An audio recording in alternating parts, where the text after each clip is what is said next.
नमस्कार दोस्तों, मैं परवेज आलम और आप देखना शुरू कर चुके हैं the news post for you. Jharkhand Vidhan Sabha चुनाव के तारीखों के ऐलान के साथ ही सभी राजनीतिक दल अपने अपने उम्मीदवारों के नामों का ऐलान करना भी शुरू कर दिया है।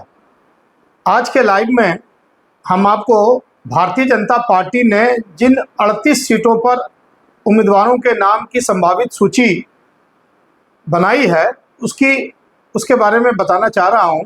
वो हैं रांची से नवीन जायसवाल, रांची से सीपी सिंह विधायक थे बीजेपी के, लेकिन उनकी उम्र को देखते हुए शायद इनका नाम कटा है। नवीन जायसवाल को बनाया गया है रांची से। संभावित सूची में बता रहा हूँ, संभावित सूची में नवीन जायसवाल का नाम है। इसी तरह हटिया से अजय नाथ सहदेव भारतीय जनता पार्टी में नहीं थे, लेकिन इनको शायद पार्टी ज्वाइन करा के इनको टिकट दिया जा रहा है। संभावना है कांके से कमलेश राम, दुमका से सुनील सोरेन, वही सुनील सोरेन जो दुमका से सांसद हुआ करते थे, लेकिन इस 2024 के चुनाव में उनको टिकट से वंचित किया गया था और हेमंत सोरेन की भाभी सीता सोरेन को पार्टी ज्वाइन कराकर इनको दुमका लोकसभा से भारतीय जनता पार्टी ने चुनाव लड़ाया था। ये अलग बात है कि वो चुनाव नहीं जीत पाई। इसी तरह हजारीबाग से प्रदीप प्रसाद, बेरमो से गिरिडीह के पूर्व सांसद रविंदर पांडे का नाम संभावित सूची में है, काहे कि उनका टिकट काटकर ही ये सीट आजसू को दिया गया था। कोटका से मीरा मुंडा, जी हाँ, वही मीरा मुंडा, अर्जुन मुंडा की पत्नी। पहले से ही कयास लगाए जा रहे थे कि इस बार अर्जुन मुंडा शायद चुनाव ना लड़े और अपनी पत्नी मीरा मुंडा को चुनाव लड़ाएंगे, तो संभावित सूची में बीजेपी के मीरा मुंडा का भी नाम है। मधुपुर से गंगा नारायण सिंह, झरिया से रागनी सिंह, कांग्रेस की विधायक है पूर्णिमा नीरज सिंह और अब वहां से रागनी सिंह को टिकट दिया गया है। बोकारो में वर्तमान विधायक विरंची नारायण को ही फिर से दिया गया है टिकट। कोडरमा यादव में भी वही नीरा यादव जो अभी विधायक है, उनको टिकट मिला है। बरकट्टा से पिछले चुनाव में निर्दलीय लड़े थे अमित यादव, हाल ही में भाजपा में ज्वाइन किए थे, उनको भाजपा ने के संभावित सूची में उनका भी नाम है। और गिरिडीह जिले के जमुआ, जहां से अभी केदार हाजरा उम्मीदवार है, तो केदार हाजरा का टिकट काट के कल ही कांग्रेस छोड़कर भाजपा में शामिल हुई मंजू कुमारी को टिकट दिया गया है। इनके पिता सुकर रविदास बहुत पुराने भाजपाई हैं और 2 बार के विधायक भी रह चुके हैं जमुआ से, लेकिन बीच के दिनों में भारतीय जनता पार्टी से ये नाराज चल रहे थे और इनकी बेटी ने पिछले चुनाव में जमुआ से कांग्रेस के टिकट पर लड़ा था और कांग्रेस ने से अच्छा वोट लाया था। ये दूसरे नंबर पर रही थी, लेकिन इस बार बीजेपी के वर्तमान विधायक केदार हाजरा का टिकट शायद कट गया है और संभावित सूची में डॉक्टर मंजू कुमारी का नाम है। बरी से मनोज यादव हैं, चकरधरपुर से शशि भूषण सामड़ हैं, जगन्नाथपुर से गीता कोड़ा। इसकी संभावना पहले ही से जताई जा रही थी कि गीता कोड़ा इस बार विधानसभा में उम्मीदवार हो सकती है। लोकसभा चुनाव में भी उनको पार्टी ने उम्मीदवार बनाया था, लेकिन वो सुखदेव भगत से चुनाव हार गई थी, तो इनको बनाया गया है उम्मीदवार। बगोदर से फिर वही उम्मीदवार नगेंद्र महतो, यहाँ फिर पिछले चुनाव की तरह नगेंद्र महतो बीजेपी के उम्मीदवार होंगे। गांडे से 2019 के चुनाव में जिनको टिकट दिया गया था उनका चेहरा बदल गया।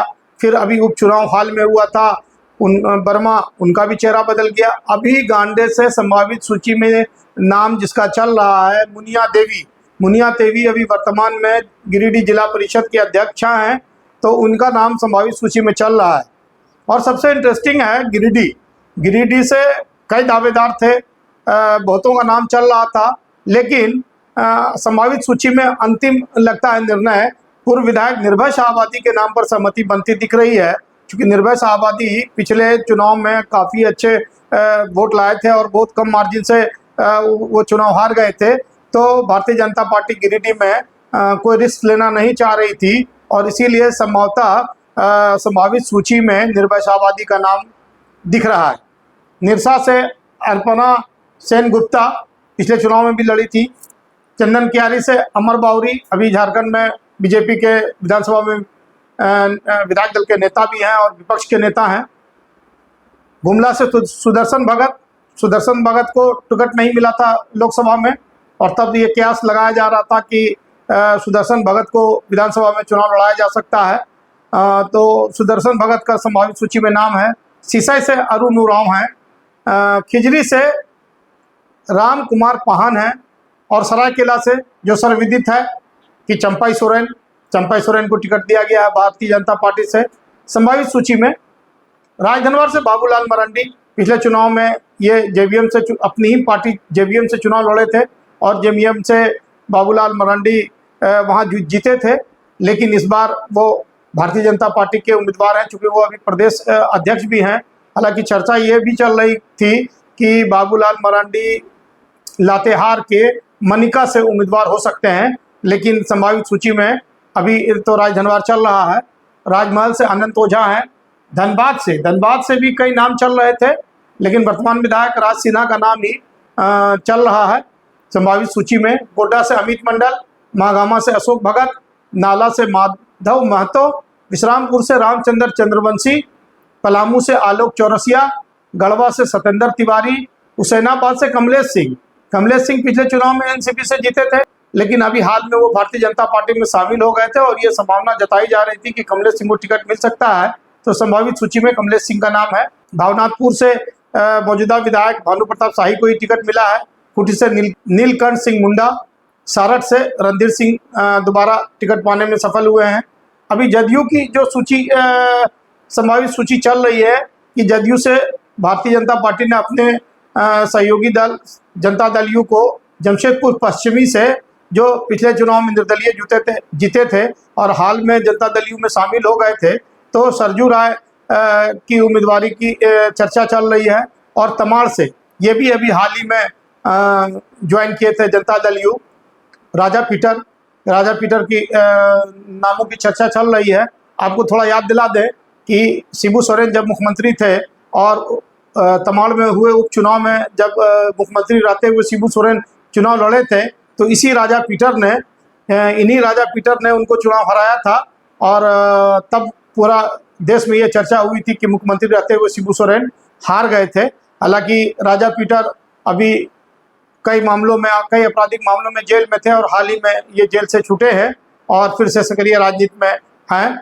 और भी आधिकारिक, हालांकि ये सूची जो मैंने आपको बताया ये सब संभावित सूची है, ये आधिकारिक सूची नहीं है। समझा जा रहा है कि देर शाम तक ये आधिकारिक सूची भी भारतीय जनता पार्टी जारी कर सकती है। इसी तरह भारतीय जनता पार्टी के जो महत्वपूर्ण सहयोगी दल है AJSU, इसके बारे में चर्चा है कि ये 10 सीटें भारतीय जनता पार्टी ने इनको दी है। हालांकि अभी तक ये आधिकारिक तौर पर इसकी मैं पुष्टि नहीं कर रहा हूँ, ये सूत्रों से मिली खबर है कि एनडीए फोल्डर से आजसू को 10 सीटें दी गई है और उनमें संभावित नाम भी मैं आपको बता देता हूँ। सिल्ली, रामगढ़, गोमिया, जुगसलाई, मनोहरपुर, पाकुड़, डुमरी, मांडू, ईचागढ़ और लोहरदगा, ये संभावित सीटों की सूची है। अभी आधिकारिक पुष्टि बाकी है और हमारे पास भी सूत्रों से जो खबर आ रही है कि जेएमएम ने अपने 16 उम्मीदवारों का नाम जो है घोषित कर दिया है। हालांकि आधिकारिक तौर से प्रेस नोट या प्रेस विज्ञप्ति जारी नहीं की गई है, लेकिन ये चंदन कियारी की बात कर रहा हूँ। चंदन कियारी से उमाकांत रजक जेएमएम के उम्मीदवार हो सकते हैं कि बरहेट से हेमंत सोरेन, जो स्वाभाविक था, सब लोगों को मालूम ही था कि वो वहाँ से विधायक हैं और मुख्यमंत्री फिर बरहेट से ही लड़ेंगे। गांडे, जो उनकी पत्नी ने हाल ही में उपचुनाव जीता था, फिर से गांडे से कल्पना सोरेन का नाम चल रहा है। गिरिडीह से सुदीप कुमार सोनू यहाँ से वर्तमान विधायक हैं। सरायकेला से गणेश महली, जो सीट है चंपाई सोरेन के मुकाबले में जेएमएम के कैंडिडेट होंगे गणेश महली। मझगांव से नीरल पुर्ती, चाईबासा से दीपक बिरुआ मंत्री भी थे अभी हेमंत सोरेन के मंत्रिमंडल में। और दुमका से जो वर्तमान विधायक है मुख्यमंत्री के भाई बसंत सोरेन, वही रिपीट हुए हैं।